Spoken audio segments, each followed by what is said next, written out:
Halo, selamat pagi, siang, sore, atau malam. Kembali lagi bersama saya Jerry Lamega.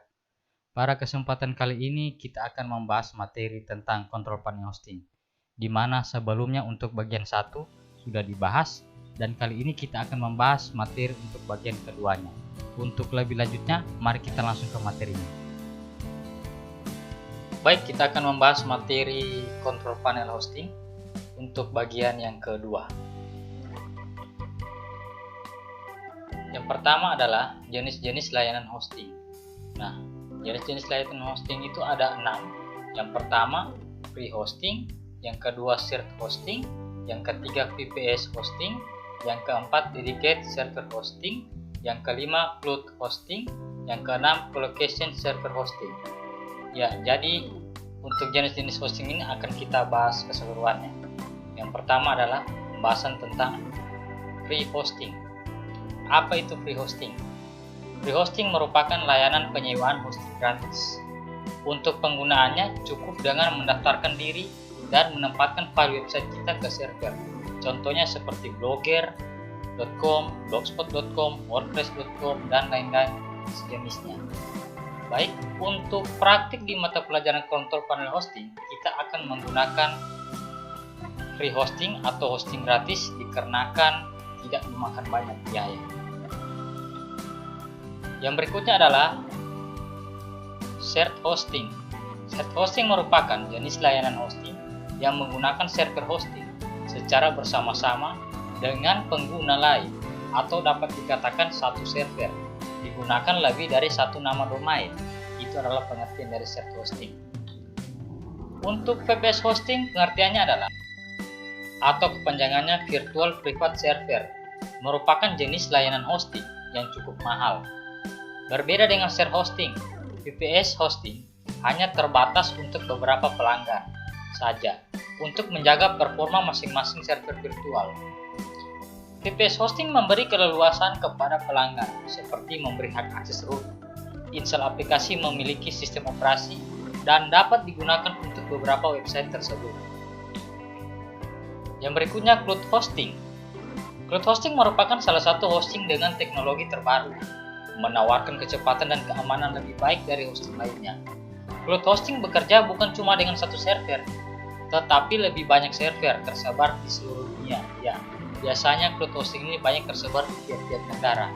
Jadi apabila salah satu server mati atau down atau rusak, maka tidak akan terganggu kinerja dari web yang kita buat di cloud hosting itu sendiri. Yang berikutnya, jika satu server down, maka akan digantikan oleh yang lain.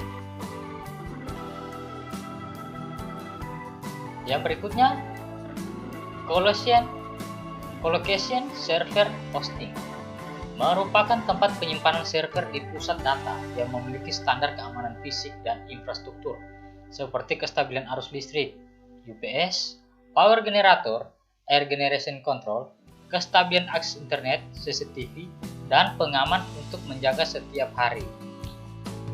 Nah, yang berikutnya materi tentang spesifikasi kebutuhan hosting. Di sini, sebelum menentukan pilihan paket hosting, pelanggan harus memahami beberapa aspek penting seperti tingkat kebutuhan hosting website, jangkauan pengunjung, jenis hosting, dan yang lainnya. Sebelum kita membuat sebuah website, pastinya kita harus ketahui dulu beberapa aspek. Yang pertama, kebutuhan hosting website.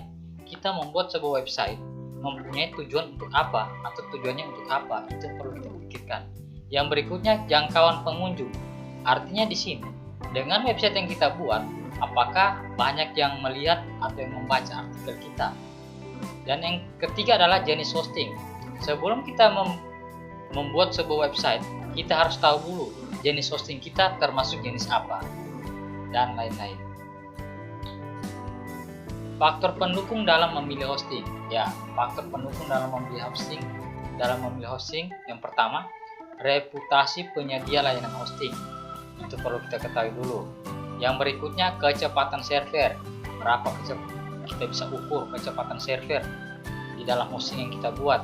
Jangan nanti pada saat kita sudah membuat sebuah website, takutnya sistem transfer file dalam sebuah website kita itu lalot Artinya para pengguna agak larut dalam membuka web kita.